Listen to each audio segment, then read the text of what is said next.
Alright, so you've got a pretty boring bike, but you've got about 30 bucks to spend, a few basic hand tools, and a garage floor to work on. Well, in today's video, you're going to see how I did that on this little mongoose. And along the way, there's a really cool spray paint trick that you'll see right here. And I think it just looks wickedly cool, so stay tuned and find out how I did that. So when I say basic tools, I mean so basic that if you have no tools at all right now, you could pretty much go to Home Depot, Harbor Freight, Ace, and for about 15 bucks get everything you need to do this kind of job. With the exception, of course, of whatever parts you're going to be upgrading, the spray paint and sanding supplies. But as far as tools go, I've got just a few different Allen wrenches, a crescent wrench, a Phillips screwdriver, a flat blade screwdriver, and that's really all you need to blow apart pretty much a whole bike. It's not too big of a deal at all. So long as there isn't any kind of major rust or anything that you really need to work at with a hammer and vice grips and all that good stuff. So for now, you can see that I'm just taking apart the bike, and they're pretty self-explanatory. Nothing's ever so tight that you really need like a socket and a 3/8 drive ratchet to get to. Pretty much a crescent wrench will take care of 99% of the things that you need to do. And if you get one that opens up to about 1 1/16", you can do these little head tube nuts, so that's not a big deal at all. Sometimes these chain guard screws get pretty locked into place. Luckily on this one it didn't. Over here, I did use a 14mm socket. You could probably get to it with a crescent wrench, but I didn't try it that hard. So I guess that is one more tool that you're going to need. Now this bike does have quick release wheels front and back. It was actually kind of an interesting looking bike. And I'm using a hot air gun. You could use a hair dryer, any kind of heat source. You could even really hold it up over a boiling pot of water and get plenty of heat to get these stickers nice and soft. And from that, they just peel right up. Now that you're all de-stickerized, it's a good time to take just a damp cloth and just give the bike a good wipe down, make sure it's all pretty nice and clean. And then after that, we're going to go ahead and grab a Scotch-Brite. This is a red Scotch-Brite. It's a very fine one.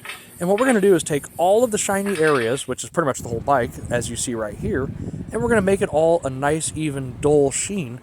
And if you do have any little chips in the paint, you could use some 220 grit sandpaper and just feather edge it out if you'd like.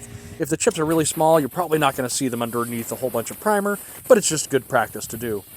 For this part, I blew it off. You could use a cheesecloth or even a really lightly damp paper towel and give it a good wipe down.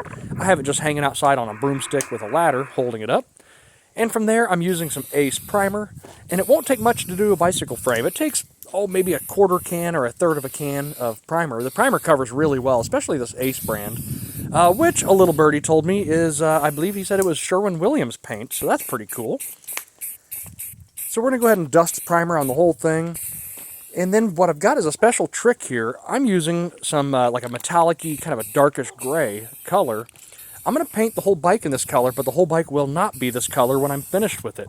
What we're doing is we're laying down a base paint, and in a minute here, you're going to see this paint up close, and it's got some nice metallic into it, and it's kind of just an interesting color. Well, what we're going to do is we're going to take some pinstripe tape, which you could usually find at your local auto parts store for about $1.50, $2. And here's what the little package looks like. And what we're going to do is just lay stripes down wherever you see fit. Remember to pet the Russian blue cat, because she deserves it.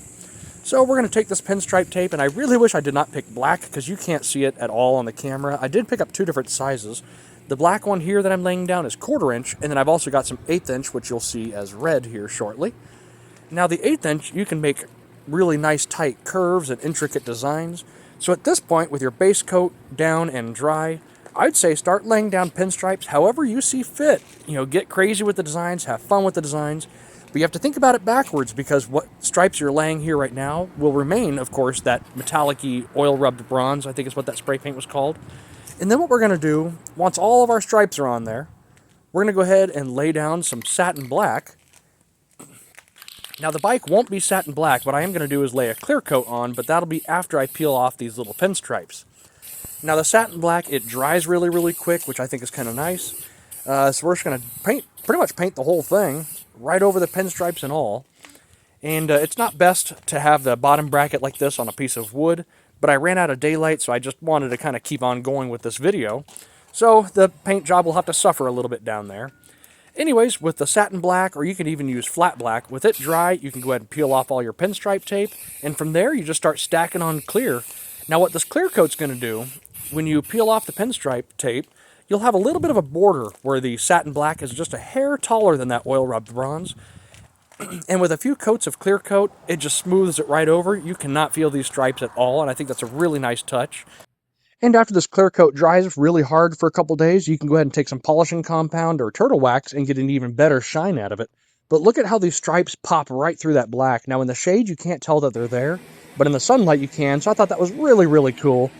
And these handlebars, now just an old trick and kind of a free, what I think is an upgrade, is we just flip them upside down.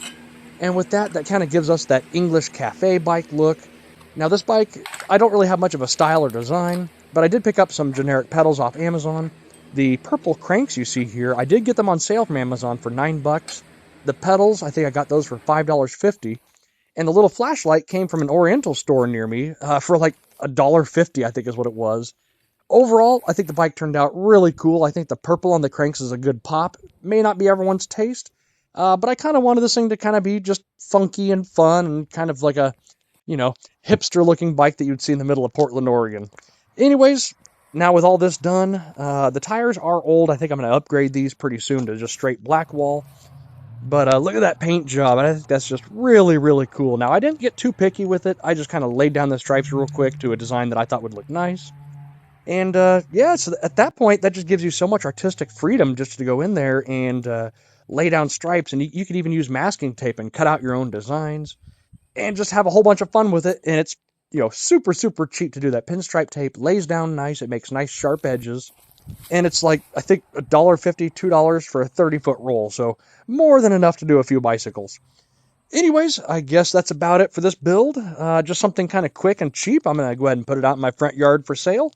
And we'll keep the videos pumping out and rolling out. Anyways, guys, thanks for watching, and I'll see you on the next one.